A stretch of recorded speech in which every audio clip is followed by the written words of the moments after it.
Welcome to the podcast series on assessment of medium and long-term growth for resilient, inclusive, and sustainable development. This podcast series is brought to you by the Cambodia Development Resource Institute, CDOI, in partnership with the Cambodia Australian Partnership for Resilient Economic Development, CAPRED, and funded by the Australian Department of Foreign Affairs and Trade, DFAT, through the Australian Embassy in Cambodia. In this first episode, we will be exploring the important topic of unlocking Cambodia's potential in industrial diversification. The discussion will be hosted by Dr. Hing Vutha with special guest Kelly Wyett, who will be sharing insights on how improvement in FDI, SEZ, and regulatory reform can build a sustainable and competitive industrial base for prioritized industry in Cambodia. Kelly, welcome and thank you very much for joining us today. Before we go into the topic and discussion, can you just introduce yourself, Kelly? Sure thing. So, as you mentioned, I'm the lead economist at CAPRED. CAPRED stands for the Cambodia-Australia Partnership for Resilient Economic Development. It's an Australian-funded development program here in Cambodia. At CAPRED, I lead our economic analysis work as well as our engagement on economic policy. And I should clarify that I'm here today as an individual researcher, and my views don't necessarily reflect those of CAPRED or the Australian government. A little bit more about my background. I have about 18 years experience in economic policy and development economics. I've worked both in Australia. My first job was at the Reserve Bank there. And since then, I've worked at the World Bank, at the Centre for International Development at Harvard University, and on several Australian development programs across Southeast Asia and the Pacific. I've worked across really most regions of the world, but primarily Southeast Asia. And my academic background, I have bachelor's in economics and finance and a master's in development economics from Harvard. Thank you, Kelly. We are excited to have you having very relevant and important expertise and experience in community development context. Well, I think to start with, I would like to have a setting the stage for our discussion. Let me just ask you the question, what is the industrial diversification and why it's so important for the long-term economic growth of Cambodia? Great. Thank you, Vutha. So let me start by saying that most of my research and insights I'm going to talk about on this topic are guided by a research framework on economic complexity in the product space out of Harvard University and MIT, with the original authors being Ricardo Hausmann and Cesar Hidalgo. If people find themselves interested in what I have to say, you can check out a lot of the information and data underpinning our analysis on a website called the Atlas of Economic Complexity. So with that being said, let me get into the question. So economic diversification, I would say, is the process of expanding a country's economy by developing a range of different industries and sectors rather than relying on one or a few dominant industries. And in the research and the data, what we see is economic diversification increases economic complexity. And by complexity, I mean the sort of diversity and sophistication of an economy's productive output. Something in the literature which is referred to as know-how, the sort of productive knowledge inherent in the goods and services that a country produces. So economic diversification is important for complexity, but it's also really important for reducing risk and volatility in an economy as well. So we care about economic complexity because it's highly correlated with a country's development measured by GDP per capita. And it's also highly correlated of future economic growth as well. In the statistical research, we find that economic complexity explains about 78% of global differences in GDP per capita, which for anyone who's run a regression on country GDP per capita knows that that's a very, very high result. And so essentially what we can see in the research and the data is that really no countries get rich without getting complex, without learning to make more complex and sophisticated goods and services. I should say, though, that there are a few exceptions to this rule, and they're all pretty much resource-rich countries like Australia, for example. But unless you're blessed with natural resources, you don't get rich without getting complex. And then no countries get complex without diversifying. So it really is inherent to the process of development itself. And I should clarify that despite what some sort of earlier economic theory presupposes, countries don't actually specialize as they get richer. They diversify. So they don't stop producing what they produced before. They just add more and more and more things to what they can produce, and they diversify over time. So if we apply this research to Cambodia, the good news is Cambodia is actually diversifying quite rapidly and increasing its complexity very fast as well. In fact, over the last 10 years, it's one of the fastest improving countries in terms of the country level complexity. And this is primarily due to the emergence of the electronics sector and to some extent bicycle manufacturing as well, which are both industries and products that are more complex than Cambodia's traditional garments industry, which has been dominating Cambodia's exports for quite a few decades now. But going forward, the challenge for Cambodia in terms of diversification, and really for all countries wishing to diversify, is that it's difficult to accumulate new productive knowledge or know-how. And this is what slows down the process of diversification. It's the reason, for example, that Cambodia couldn't, start making rockets tomorrow, right? It doesn't have that sort of know-how. To illustrate this, and we refer to it as like a chicken and egg problem. So to illustrate this issue of why know-how slows down the process of diversification, let me give you an example. So imagine Cambodia wants to diversify into making watches. Okay, well, how would it do that? Well, to begin, Cambodia can't start making watches without watchmakers.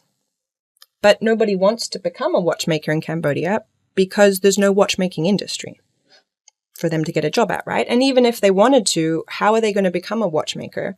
Because there's no watchmakers to learn from, because there's no watchmaking industry yet.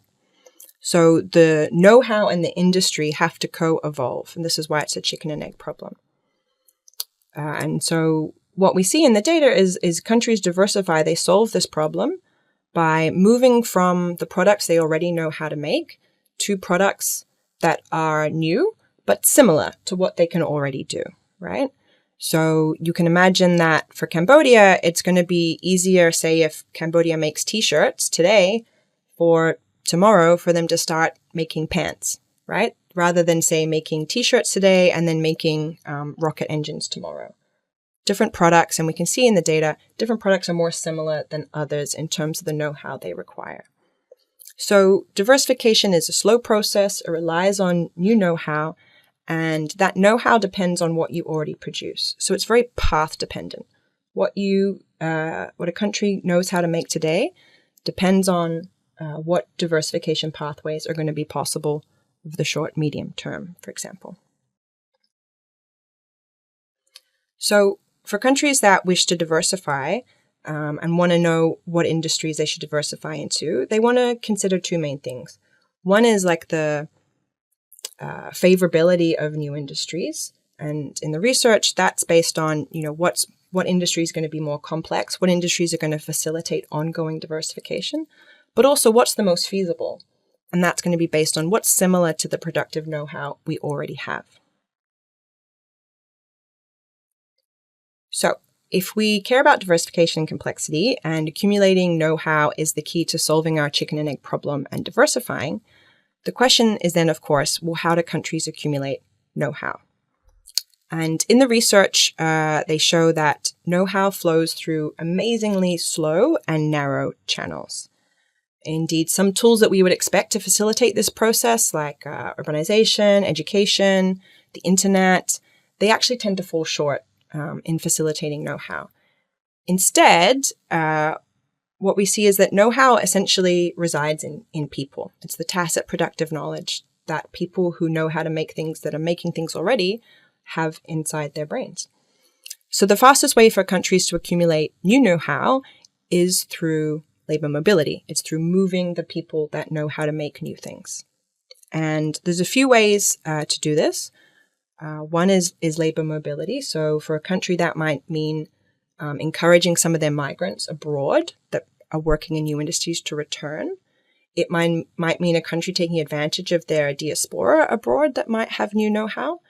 And it can also include like labor exchanges between firms. So sending workers, say in Cambodia, to another country for 6 months to learn how to make watches or whatever the new industry is, right?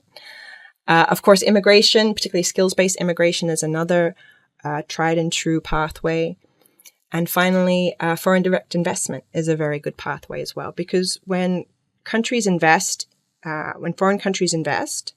in a new countries, they don't just bring the capital of that investment. They also bring, especially at the beginning, the managerial and technical knowledge of how to make new products and how to run that sort of firm and that sort of industry.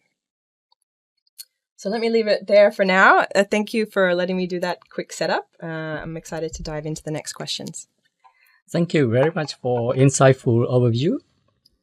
And the next question is related to foreign direct investment. We know and experience tell that the foreign direct investment, or shortcut FDI, has been a critical driver on industrial diversification.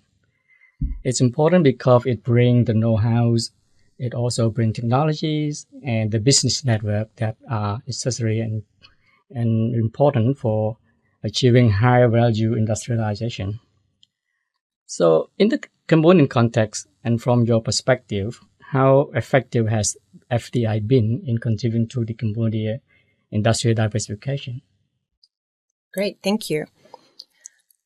So we know that FDI is an important tool to support diversification. So for Cambodia, let me start by saying Cambodia does not have a problem attracting FDI. If we look, say, over the last 20 years, I believe FDI in Cambodia has been on average around 10% of GDP, which is, I think, after Singapore, one of the highest rates across ASEAN countries, for example. So it's not a problem of the amount of FDI. But I would say that probably a minority of this FDI has really supported diversification into new industries. This depends to some extent on what data you use.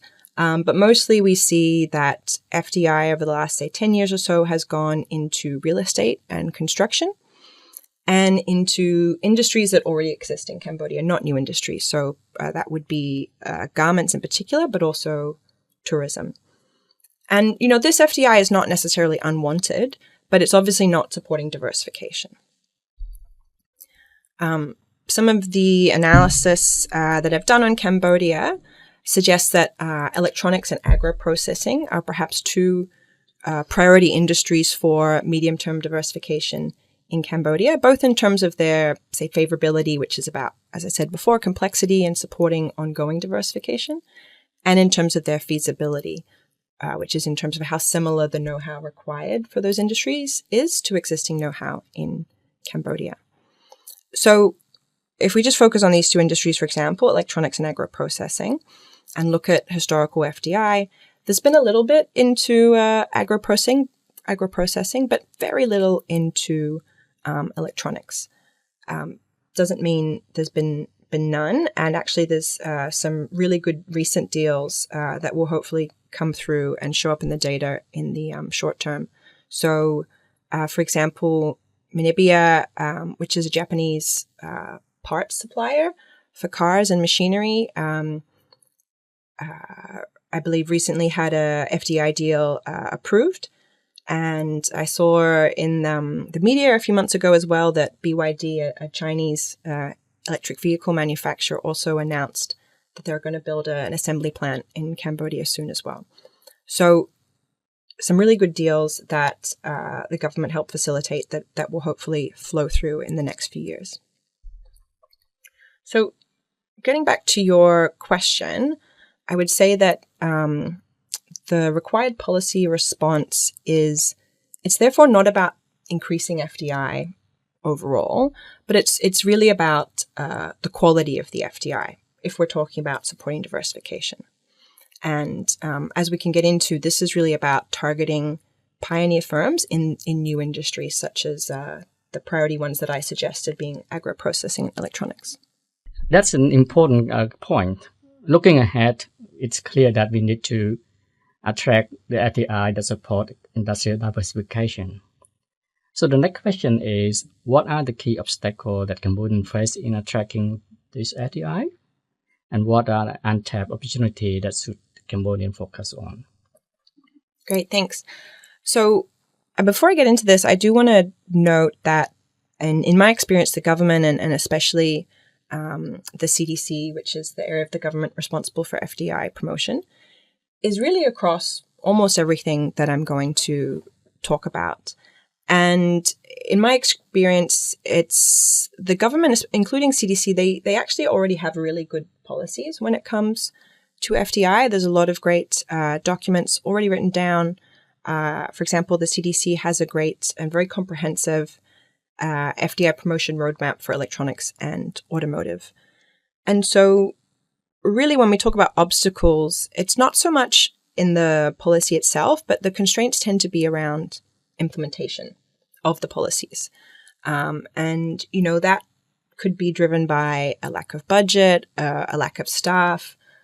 Sometimes it's a lack of staff experience. When you're trying to do something new in the government, you're not going to, for the first time, you're not going to have staff that know how to do that, right? Because that hasn't been done before, of course. And then often interministerial coordination or coordination with the private sector can be a challenge to implementation as well. But let me, that being said, let me sort of get into something a little more specific.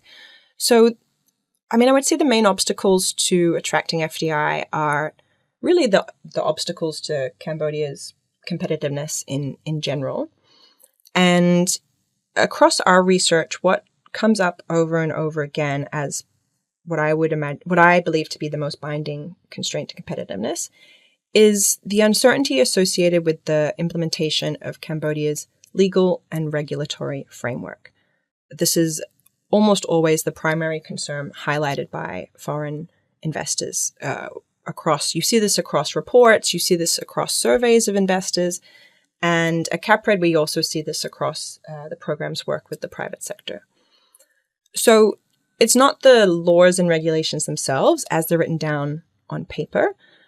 In fact, as Cambodia's passed a lot of great reform recently, including reforms that are in the investment law on FDI from 2021. But it's the implementation of these. So this includes, for example, an unclear legal framework, delays in obtaining approvals that investors need, inconsistent application of regulations as well, prolonged legal dispute resolution processes, particularly sometimes around land ownership. Some cases take years to settle, which is a very big risk for investors. Tax is a really big issue when we're talking about inconsistency and uncertainty here, and that really deters investors. We see that again in the surveys a lot. A lot of foreign companies report, say, repeated tax audits, difficulty getting VAT refunds, and unclear interpretations of tax law. And I want to stress that this is not about the tax rates themselves. Tax rates in Cambodia are actually fairly competitive when you compare to other countries. I believe VAT is around 10% and the corporate income tax rate's around 20%. It's about the application of tax regulations. Other important obstacles that come up quite a lot, but at least in my opinion are perhaps less binding, include electricity prices, skills gaps at the high end in particular, talking about technical and managerial skills. And then I would say obstacles specific to FDI. I would note that despite the CDC having streamlined a lot of its operations recently and having a lot of desire to improve, some areas that definitely could be focused on to attract more FDI would be meeting investor expectations, particularly around aftercare, so following up after an investor has arrived. And another obstacle would be sort of adapting to the growing complexity and competitiveness of the global investment landscape. Cambodia is industrializing and diversifying. later than a lot of countries in the region, and that means it's doing so in a more complex and competitive environment. So the next part of your question was about untapped opportunities. I would say the main one when we're talking about FDI attraction would be the government's ability to have more targeted incentives for investors. So investment incentives, they're used by almost all countries to attract FDI. And, they can act as sort of a temporary compensation for some competitiveness constraints, such as the ones discussed already. But, they're never enough on their own to attract FDI. And they're not a long-term strategy. They're necessary, but they're not sufficient. In particular, Cambodia provides significant tax incentives for foreign investors under the investment law. But, they're very similar to other countries. So they're needed to compete, but they're not enough. And indeed, some neighboring countries that Cambodia competes with, they'll often provide higher, more targeted investment incentives to, really high priority investors. And, when we're talking about FDI incentives, if you look at surveys of investors, we also consistently see that while, again, like they're necessary, they're not the main factor that drives the decisions of foreign investors. Generally, what they prioritize in these surveys are the overall business environment as well as the market opportunity from investing in a new country. So as an untapped opportunity, I would say that it's, I'm getting to my point, of course, that the opportunity here is for Cambodia to provide more targeted incentives to fewer firms rather than a sort of a blanket use of tax incentives and other fiscal incentives for FDI. And this is actually already possible because the investment law, while it sets out a baseline level of incentives, it also specifies specific conditions where, bespoke additional incentives can be provided as well.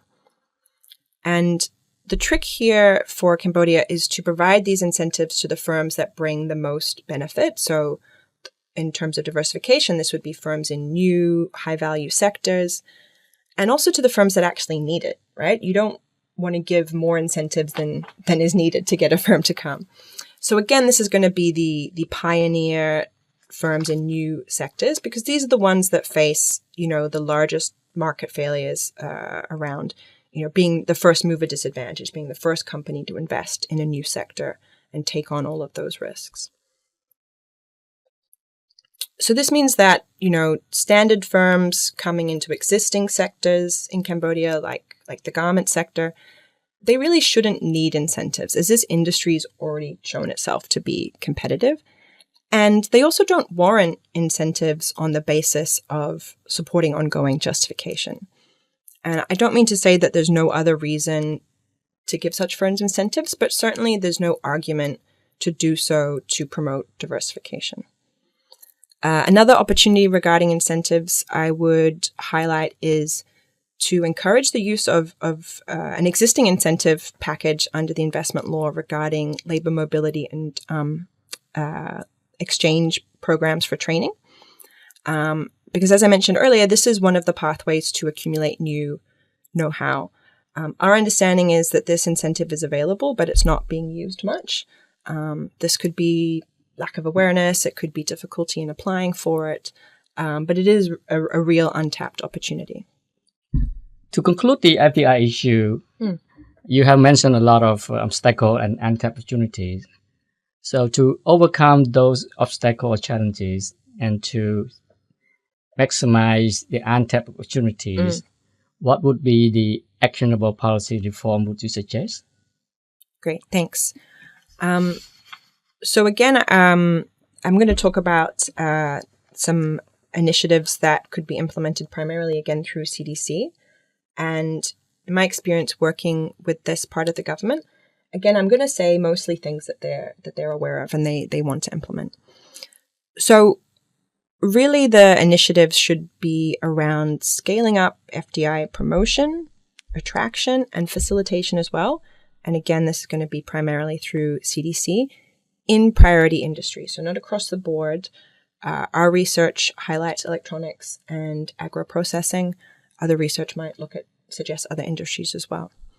So specifically what this could involve, it could be more staff and budget resources for this area of government. It could be, as I mentioned, leveraging Article 28 of the existing investment law to provide these larger targeted incentives for pioneer firms and priority industries. Another specific initiative would be better coordination with the Ministry of Commerce and pooling resources, because Ministry of Commerce is responsible for trade promotion. So CDC and Ministry of Commerce could pool resources to do joint investment and trade promotion activities abroad. Making sure that the existing incentives are really easy to access for foreigners and processed and delivered on time. Focusing on some common constraints like land availability, and using special economic zones, as we may talk about soon, to solve some of the infrastructure constraints that investors might face. Again, on land, the government could establish and maintain a database on state-owned or otherwise available land that could be suitable for investors in priority industries. Any digitization of FDI-associated processes would be helpful. Coordinating with the Ministry of Labor and vocational training to make sure there are flexible long-term visas available for the senior technical and managerial expats that are required when foreign investors want to set up in Cambodia. And, any effort to really leverage some of these cross-border collaboration programs that are coming up, such as Thailand Plus One, or general sort of de-risking and diversifying of industry value chains across different countries for production. Thank you, Kelly. It's a very insightful policy direction and also very practical and achievable. Let's move to our conversation on the special economic zone, which has been an integral part of industrial strategy in countries like Vietnam, China. So how would you assess the current progress of SEZs in supporting Cambodia industrial development? Great, thanks. So, just to set the scene, I would say that special economic zones, or SEZs, they're a great tool to support diversification for two main reasons. First, because SEZs, they allow the government to solve many competitiveness constraints in a single location, right? So rather than having to fix everything everywhere all at once, you create an SEZ and you make sure it has the infrastructure needed. And the government here, for example, tries to set up one-window services to sort of streamline regulatory processes in SEZs as well. So that's one reason they're important, to support competitiveness. The other is because they can support what's called agglomeration economies. So sort of the accumulation of know-how in one or several specific industries in one place, which generally can then help facilitate the transfer of this know-how, this knowledge from the foreign firms to domestic firms and workers. So in terms of Cambodia's performance on SEZs, again, I would say it's a quality issue, not a quantity issue, similar to FDI. So Cambodia has a fairly liberal SEZ approach, and I believe that last time I checked, there's around 69 special economic zones that have been developed since about 2006. I think most or all have been led and established from the private sector side, but they're of varying quote-unquote quality, and only a few, I would say, are really contributing to the diversification in priority industries in Cambodia. They also tend to be not well integrated or linked to the domestic economy, to domestic firms, especially SMEs. And I believe some of the SEZs actually are not even quite operational currently. Some, I think, tend to focus on an industry or a country specifically, but this is not an explicit policy directive. So, for example, the Phnom Penh Special Economic Zone, I believe, is mostly electronic firms. And do you see the opportunities to improve SEZ operation or infrastructure to better align with Cambodian growth strategies, industrial diversification strategy? Yes, absolutely. Similar to what I said before, again, it's a quality, not a quantity issue here. So the policy response, it's not necessarily to go out and build a lot more special economic zones, and it's not more liberal policies. It's instead, I think, more targeted promotion and facilitation of a few new SEZs focused on really these priority industries such as agro-processing or electronics, while at the same time, where possible, improving the existing special economic zones. So this is best illustrated perhaps with an example. So the government in Cambodia has been planning for some time now an agri-food industrial park. An industrial park is similar to a special economic zone. And this process, it's being supported by CAPRED, and after several years, it's very close to being approved. And it would be the first agro-processing specific special economic zone or industrial park here in Cambodia. And, what's been developed for this proposal is really an example of what could be done to support diversification into other industries as well. So this, we call it the AIP, the Agri-Food Industrial Park. This proposal, it's really allowing for an industry-specific special economic zone that then can be designed to meet the specific needs of this industry, of agro-processors. So this is around, the location, making sure you're located next to the agricultural industry itself. The proposal includes provisions around renewable energy, waste management, really high levels of environmental standards that will allow companies that locate there to get access to export markets with high environmental standards as well. And I would just say that, this would be our sort of recommendation for moving forward with improving special economic zones. Industry-specific, targeted plans that are private sector-led, but still facilitated by the government, and that really have detailed research and industry outreach embedded in the process to make sure that they are meeting all of the specific needs of that priority industry. Thank you very much. Now we have talked about the tools like FDIs and as a special economic zone to achieve industrial diversification.